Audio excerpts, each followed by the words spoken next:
चलिए बच्चों, हिंदी की इस कक्षा में आपका फिर से स्वागत है। और आज हम करने वाले हैं भाषा की बात। ठीक है। अब इस भाषा की बात के सिलसिले में हमारे सामने एक छोटा सा ये क्विज है, छोटी सी पहेली है।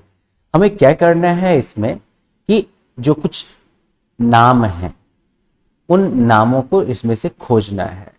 जैसे कि मुझे हरी मिर्च खाना पसंद है, तो हो गया तोता। तोता किधर है?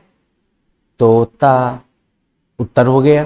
तो वैसे ही मान लीजिए मैं राष्ट्रीय पक्षी कहलाता हूं, तो उत्तर क्या होगा इसका? मोर। खोज के लिखिएगा आप।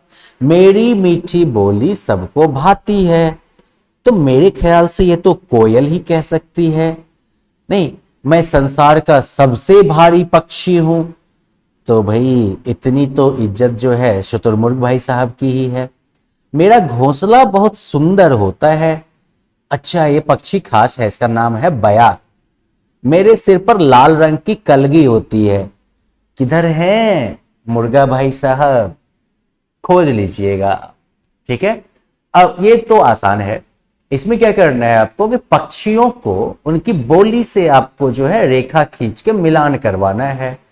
जैसे कि मुर्गा, मुर्गा क्या बोलता है?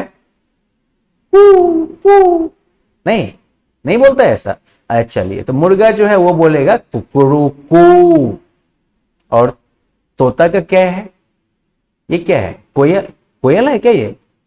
नहीं, कोयल जैसी तो नहीं लग रही। ये तो कौवा है। नहीं, या कोयल है? कोयल भी काली, कौवा भी काला। चोंच तो इसका जो है कौवे की तरह है ना। चलिए, चिड़िया जो है वो मान लीजिए कि चींची चींची करेगी। तोता जो है वो जो है टेंटे करके बोलेगा। और मान लीजिए ये कोयल ही है, चोंच थोड़ी बड़ी हो गई है, इसलिए शक्ल नहीं मिल पा रही थी। सॉरी फॉर द कंफ्यूजन कोयल भाई, आपकी आवाज कुहू कुहू की हो गई। ठीक है। अब अगला है समान तुक वाले शब्दों को सही जगह पर लिखना। समान तुक वाले शब्द का मतलब हुआ, जैसे इंग्लिश में आप लोग राइमिंग वर्ड पढ़ते हैं ना, तो वैसे ही तो समान तुक वाले शब्दों को एक जगह लिखिए। जैसे कि कौन, मौन एक साथ आएंगे। खाना, नाना। चांद, मांद। लालन, पालन। तो राइमिंग वर्ड्स जो हैं, समान तुक वाले जो शब्द हैं, इनको आप एक जगह कर दीजिएगा, तो कहानी जो है वो बढ़िया से हो जाएगी।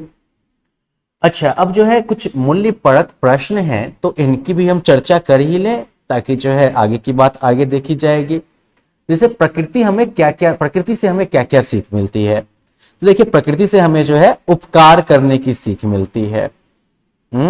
वायु, जल, मिट्टी, पेड़ पौधे सब प्रकृति की देन है, जिनका हम हमेशा प्रयोग करते हैं।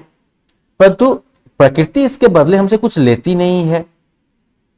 ये रंग बिरंगी प्रकृति जो है वो हमें जो है जीवन की सारी खुशी देती है। विपरीत परिस्थितियों में भी जो है आगे बढ़ते रहने का जो है आगे बढ़ते रहने की जो है प्रेरणा देती है। लेकिन इसके बावजूद भी हमसे जो है प्रकृति कुछ मांगती नहीं है। तो यही तो प्रकृति की सीख है। अब प्रकृति की उन चीजों के नाम बताइए जो हमें सिर्फ देती है, लेती नहीं। तो देखिए, जैसे कि समुद्र आपसे क्या लेता है? हम लोग उल्टा और कचरा डाल देते हैं उसमें अपनी मर्जी से। नदियां आपसे कुछ नहीं लेती हैं, है ना। तालाब, झील, बादल, ये सब क्या है? ये सब हमें पानी देते हैं। हाँ, हमसे क्या लेते हैं? कुछ भी नहीं। जमीन से हम लोग जो है फसल उपजा लेते हैं, जमीन को हम क्या देते हैं? कुछ भी नहीं।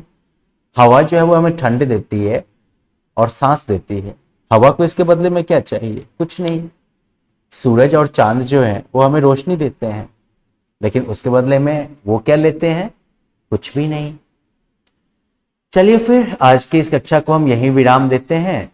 सोच समझ वाली बात तो आप लोग खुद से कर लीजिएगा, और कविता को हाव भाव के साथ सुनाने की जो बात है, तो इसके लिए आप लोग कविता को याद जरूर कर लीजिएगा। ठीक है, चलिए फिर बाय।